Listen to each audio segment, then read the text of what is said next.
Hemos señalado de manera sostenida aquí en Tribuna Constitucional que la Constitución es una norma con marcadas particularidades. En primer lugar, nace de un poder constituyente, con todo lo que esto significa. En segundo lugar, que es una norma que a su vez va a crear otras normas. Por ello, aquel rótulo de norma de normas. En tercer lugar, tiene dos finalidades desde sus orígenes. La primera es el control del poder y el segundo, asegurar la protección y eficacia de los derechos fundamentales. Pero justamente al tener esa responsabilidad es una norma que tiene características de ser incompleta, de ser imprecisa, de ser declarativa. Es una norma que deja la tarea para su desglosamiento y complementación tanto al legislador como al juez constitucional.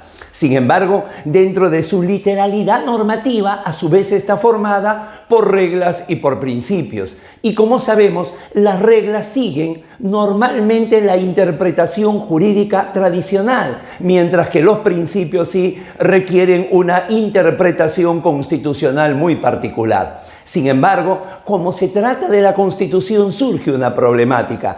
A pesar de que la Constitución contenga reglas, cuando estas reglas restringen derechos fundamentales, no puede haber una interpretación literal. Nos encargaremos de demostrar ello en los siguientes minutos. Soy Guido Aguila Grados, docente de GACAL, y quiero presentarles una nueva entrega de Tribuna Constitucional, la Constitución y la interpretación literal. Bienvenidos.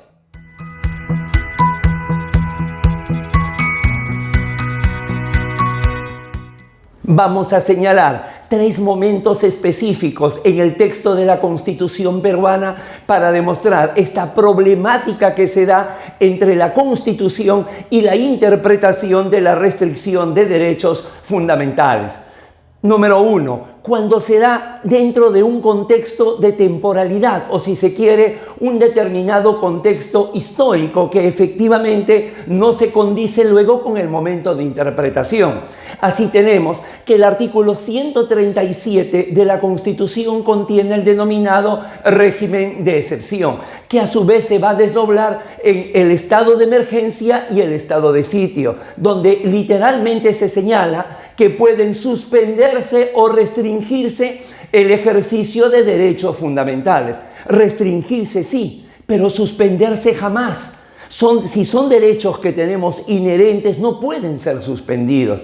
Sin embargo, esto obedece muchas veces, insisto, al contexto de temporalidad en que se ha dado. Si bien es cierto, la Constitución peruana es de 1993, recordemos que se hizo casi sobre la plantilla de la Constitución de 1979. Y la Constitución de 1979, a su vez, en la parte dogmática, se apoyó mucho en la Convención Americana de 1969, el Pacto de San José de Costa Rica, que también en su texto señala la suspensión de derechos. De tal forma que si a esto le sumamos el contexto histórico que entre 1968 y 1980 el Perú vivió una dictadura militar, como que el contexto no era favorable para una cultura constitucional que pueda distinguir lo que es la suspensión de la restricción.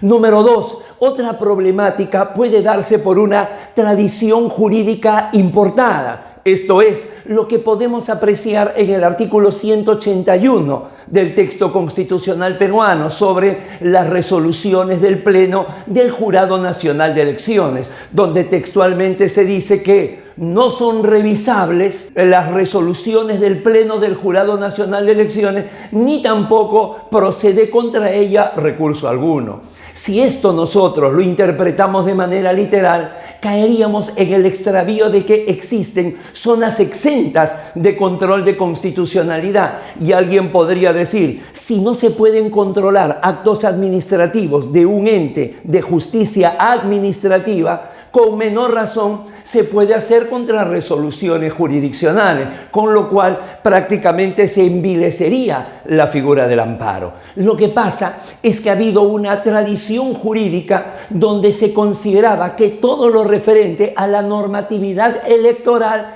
tenía un carácter político, es decir, pertenecían a las denominadas political questions. Esto evidentemente con Estados Unidos durante muchas décadas, hasta que llega el caso Baker versus Carr, un caso de 1962 en la famosa corte presidida por E.R. Warren, el mismo que dio aquella jurisprudencia paradigmática del caso Brown versus Blackboard Education sobre la discriminación racial en las escuelas, donde se señaló que la Corte Suprema de los Estados Unidos era el último intérprete de la Constitución, y al interpretar la Constitución señalaba que los problemas de territorialidad electoral en Tennessee, que era lo que se discutía en ese caso, sí podía ser justiciable. Pero insisto, en muchos lugares y por muchos años se ventiló, se asimiló aquella idea de que los temas electorales no eran justiciables. A esto probablemente obedezca el texto que hemos leído, donde las resoluciones finales del Pleno del Jurado Nacional de Elecciones peruano no podía ser revisado,